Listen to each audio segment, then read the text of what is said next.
ఎందుకు గాండ్రించడం లేదు? బీజేపీ మీద పంజా ఎందుకు విప్పడం లేదు? బీజేపీ దగ్గరికి పోయేసరికి మీరు పిల్లైపోతారా? మీ ప్రతాపం అంతా మీ ఆడబిడ్డల మీదనేనా? సోషల్ మీడియాలోనేనా? మీ ప్రతాపం ఏమిటో అర్థమైపోయింది. మీకు చేతనైతే పోలవరం వచ్చేది, మీకు చేతనైతే ప్రత్యేక ప్యాకేజ్ వచ్చేది, ప్రత్యేక హోదా వచ్చేది, మీకు చేతనైతే రాజధాని కూడా వచ్చేది. మీకు చేత కాలేదు కాబట్టే మీ ప్రతాపం ఏమీ లేదని తేలిపోయింది. ఈరోజు ఇంతమంది ప్రజలు ఆధారపడి ఉన్నారు, ఇంతమంది బిడ్డలకు ఉద్యోగాలు రాకుంటున్నాయి. ఒక్కసారంటే ఒక్కసారైనా ఆలోచన చేశారా? ప్రత్యేక హోదా కోసం ఒక్క నిజమైన ఉద్యమం చేశారా? మెగా డిఎస్సీ అన్నారు, 25,000 మందికి మెగా డిఎస్సీ అన్నారు. ఏమైంది మెగా డిఎస్సీ? మెగా డిఎస్సీ కాస్త దగా డిఎస్సీ అయింది.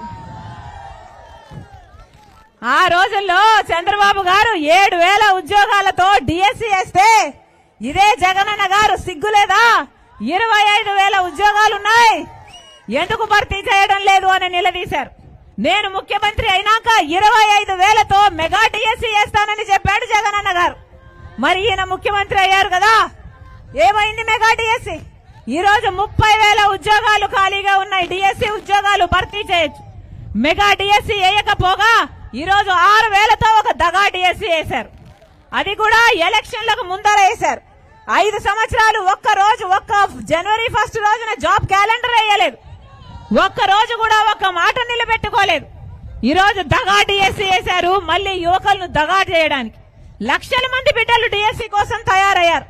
లక్షల మంది బిడ్డలు ఖర్చు పెట్టుకున్నారు, ట్రైనింగ్ తీసుకున్నారు. ఎంతమంది బిడ్డలు ఎంత కష్టపడి ఇంతవరకు వస్తే ఈ రోజు ఒక 6,000 ఉద్యోగాలతో దగా డిఎస్సీ వేశారు. ఇది దగా కాకపోతే ఏమిటి? ఒక్క రకంగా అంటే ఒక్క రకంగానైనా మేలు జరగలేదు. 10 సంవత్సరాలు అయిందే. మైక్ బానే ఉందా? చెక్. 10 సంవత్సరాలు అయిందే మన రాష్ట్రం ఏర్పడి 10 సంవత్సరాలు అయింది. ఈ 10 సంవత్సరాలలో మనం ఏమైనా అభివృద్ధి చెందామా? ఒక్క అడుగైనా ముందుకు వేసామా? ఎక్కడ వేసిన గొంగలి అక్కడే ఉంది, ఒక్క అడుగు కూడా ముందుకు పడలేదు. చంద్రబాబు గారేమో అమరావతి రాజధాని అన్నారు, ఈ రాజధాని సింగపూర్ లాగా చేస్తానన్నాడు, గ్రాఫిక్ సినిమాలు చూపించాడు. జగనన్న గారేమో ఒకటి సరిపోదు, మాకు 3 రాజధానులు కావాలి అన్నాడు. 3 కాదు కదా, ఈ రోజు ఏదో మన రాజధాని అర్థం కాకుండా ఉంది. కనీసం ఒకటైనా ఉందా అంటే ఒక్కటి కూడా లేకుండా పోయింది. ఇది మన రాజధాని అని తలెత్తుకొని చెప్పేటట్టు ఏదైనా ఒకటైనా ఉందా? ఒక్కటి కూడా లేదు. ఈ 10 ఏళ్లలో ఎక్కడ వేసిన గొంగలి అక్కడే ఉంది, అసలు ఏ మాత్రం అభివృద్ధి చెందలేదు. వైజాగ్ స్టీల్ ప్లాంట్ మన ఆంధ్ర రాష్ట్రానికే తలమానికం, ఉత్తరాంధ్రకు తలమానికం. అలాంటి స్టీల్ ప్లాంట్ ఒకప్పుడు ప్రాఫిట్స్ లో, ఒకప్పుడు లాభాలలో ఉన్న స్టీల్ ప్లాంట్ ను ఈ రోజు ఆ స్టీల్ ప్లాంట్ కు సంబంధించిన అన్ని యాన్సిలరీ ప్రాజెక్టులను, యూనిట్లను కాళ్ళు చేతులు మొత్తం కొట్టేసి దాన్ని కూడా ప్రైవేటైజ్ చేసే ప్రయత్నం చేస్తున్నారు. ఎంతమంది ఉద్యోగస్తులు, 30,000కు పైగా ఉద్యోగస్తులు ఉన్నారు. వాళ్ళ కుటుంబాలన్నీ రోడ్డున పడతాయి, అయినా కూడా పట్టింపు లేదు. అయినా కూడా ప్రజల గురించి ఆలోచన చేయని ప్రభుత్వం గురించి మీరెందుకు ఆలోచన చేయాలో ఒకసారి ఆలోచన చేయండి. రాజశేఖర రెడ్డి గారి ఆశయాలను నిలబెడుతున్నామంటున్నారే, రాజశేఖర రెడ్డి గారి ఆశయాలు అంటే మాట తప్పకుండా ఉండడము, మడమ తిప్పకుండా ఉండడం. అలాంటిది జగనన్న గారు ఏమన్నారు? పూర్తి మద్యపాన నిషేధం అన్నారు. అన్నారా లేదా? ఏమన్నారు? పూర్తి మద్యపాన నిషేధం చేశాకే నేనొచ్చి ఓట్లు అడుగుతాను అన్నాడు.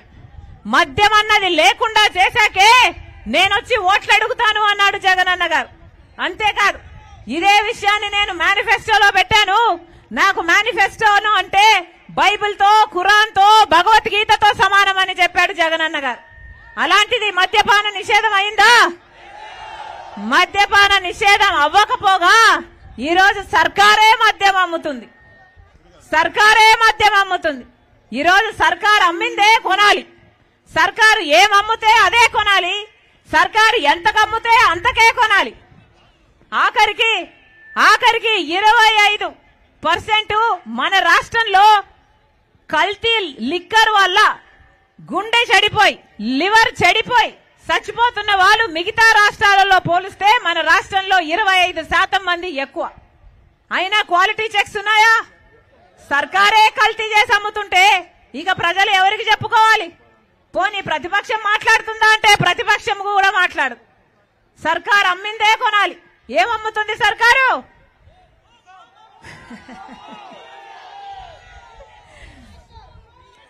బూమ్ బూమ్ అంట, డిఎస్సి అంట, స్పెషల్ స్టేటస్ అంట, క్యాపిటల్ అంట. మనకు కావాల్సినన్ని మద్యం షాపులోనే ఉన్నాయి. ఏం చెప్పాలి వీళ్ళకు? అది కూడా క్యాష్ మాత్రమే ఇచ్చి కొనాలట. డిజిటల్ పేమెంట్స్ లేవు. ఎందుకంటే ఇది ఒక లిక్కర్ మాఫియా కాబట్టి ఎవరికి ఎంత అమ్ముతున్నామో ఏది లెక్కలేదు. స్టేట్ కు ట్యాక్స్ వస్తుందో లేదో లెక్కలేదు. సెంటర్ కి ఎంత ట్యాక్స్ పోతుందో లెక్కలేదు. మొత్తం అంతా డబ్బులు మొత్తం సర్కార్ జోబుల్లోకే పోతున్నాయి. మొత్తం అంతా లిక్కర్ మాఫియాగా తయారైంది. ఏం చెప్పుకోవాలి? ఎవరికి చెప్పుకోవాలి? సర్కారే ఇంత అన్యాయం చేస్తుంటే కేంద్ర ప్రభుత్వం డేగ కన్ను వేసి కాపలా కుక్కగా ఉండాల్సిన కేంద్ర ప్రభుత్వం కూడా వాళ్ళతో కుమ్మక్కైపోతే ఇక ప్రజలు ఎవరికి చెప్పుకోవాలి? పోనీ ప్రతిపక్షం మాట్లాడుతుందా అంటే ప్రతిపక్షం కూడా వాళ్ళతోనే కలిసి డిబేట్లాడుతుంది కదా. మరి ప్రజలకు ఎవరికి చెప్పుకోవాలి?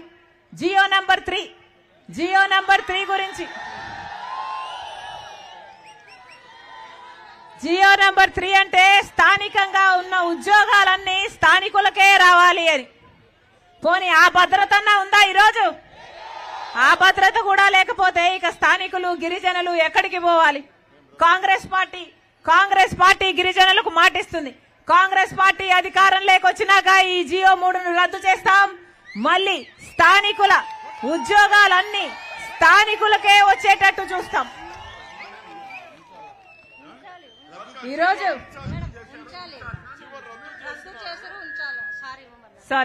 జియో 3ని రద్దు అయ్యింది. ఇప్పుడు సుప్రీంకోర్టు దాన్ని కొట్టివేయడం జరిగింది. కాంగ్రెస్ పార్టీ అవసరమైతే సుప్రీంకోర్టు వరకు కూడా వెళ్లి పోరాటం చేసైనా సరే మళ్ళీ జియో 3ను అమలు చేస్తాం. స్థానికులకు వచ్చే ఉద్యోగాలన్నీ స్థానికులకే వచ్చేటట్టు చూస్తాం.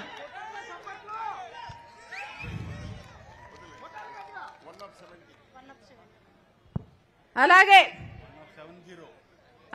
170 కూడా స్థానికులకి రావాల్సిన హక్కులు వాళ్ళ ప్రాంతాలలో వాళ్ళకే పెద్దపీట వేసే వాళ్ళ హక్కుల గురించి కూడా కాంగ్రెస్ పార్టీ కట్టుబడి ఉంది.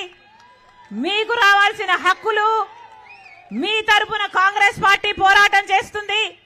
మీకు రావాల్సిన హక్కులు మీకు వచ్చేంత వరకు కాంగ్రెస్ పార్టీ మీ పక్షాన నిలబడుతుందని మరొకసారి మాటిస్తున్నాం. గమనించండి, ఇవన్నీ కాంగ్రెస్ పార్టీ అధికారంలో ఉన్నప్పుడు వచ్చిన యాక్టులు, చట్టాలు. ఆ తర్వాత వచ్చిన ప్రభుత్వాల వల్ల వచ్చిన చిక్కులు తప్పితే ఇది కాంగ్రెస్ పార్టీ చేసింది కాదు. మళ్ళీ కాంగ్రెస్ పార్టీ అధికారంలోకి వచ్చినాక మీ హక్కులను, మీ చట్టాలను మళ్ళీ నిలబెడతామని కాంగ్రెస్ పార్టీ మీకు మాటిస్తుంది. మరొకసారి చెప్తున్నాం, ఈరోజు బీజేపీ పార్టీతో అటు పాలక పక్షమైన ఇటు ప్రతిపక్షమైన రెండూ కలిసిపోయాయి. ఇద్దరికి బీజేపీ పార్టీ కావాలట. ఇద్దరితో డ్యూయెట్లాడుతుంది BJP party. Triangle love story అయిపోయింది మన రాష్ట్రంలో. బీజేపీ పార్టీ ఒక ఎమ్మెల్యేని గెలవలేదు, ఒక ఎంపీని గెలవలేదు మన రాష్ట్రంలో. అయినా కూడా బీజేపీ పార్టీ ఆంధ్ర రాష్ట్రంలో రాజ్యం ఏలుతుంది. అయినా కూడా ఆంధ్ర రాష్ట్రం మొత్తం బీజేపీ పార్టీ వశమైపోయింది. ఎందుకంటే అటు జగనన్న గారు అయితేనేమి, ఇటు టీడీపీ చంద్రబాబు గారు అయితేనేమి మొత్తం బీజేపీకి బానిసలుగా మారారు. వారు బానిసలుగా మారారు. ఆంధ్ర రాష్ట్ర ప్రజలను కూడా బీజేపీ పార్టీకి బానిసలుగా మార్చే ప్రయత్నం చేస్తున్నారు. కుదురుతుందా? బీజేపీ పార్టీకి బానిసలుగా మారుతారా? ఏమిటి గులాంగిరి అని అడుగుతున్నాం. బీజేపీ పార్టీ గత 10 సంవత్సరాలుగా మనకు ఒక్క వాగ్దానం నిలబెట్టుకోలేదు. బీజేపీ పార్టీ మనకు ప్రత్యేక హోదా ఇవ్వలేదు, మనకు పోలవరం ప్రాజెక్ట్ ఇవ్వలేదు, మనకు రాజధాని ఇవ్వలేదు. ఒక్కటంటే ఒక్క వాగ్దానం కూడా నిలబెట్టుకోకపోయినా ఈరోజు జగనన్న గారు అటు తెలుగుదేశం చంద్రబాబు గారు మొత్తం బీజేపీ చేతిలో గుప్పిట్లో చిక్కుకొని ఉన్నారు. ఇవన్నీ పోవాలి అంటే, ఇది తారుమారు కావాలి అంటే కాంగ్రెస్ పార్టీ అధికారంలోకి రావాలి. కాంగ్రెస్ పార్టీ అధికారంలోకి వస్తేనే మనకు మళ్ళీ స్పెషల్ స్టేటస్ వస్తుంది, పోలవరం ఆశ వస్తుంది, మళ్ళీ రాజధాని సాకారం అవుతుంది. ఆలోచన చేయండి అమ్మా. ఇది ఓట్ల సమయం, ఇది ఎలక్షన్ల సమయం. ఎలక్షన్ల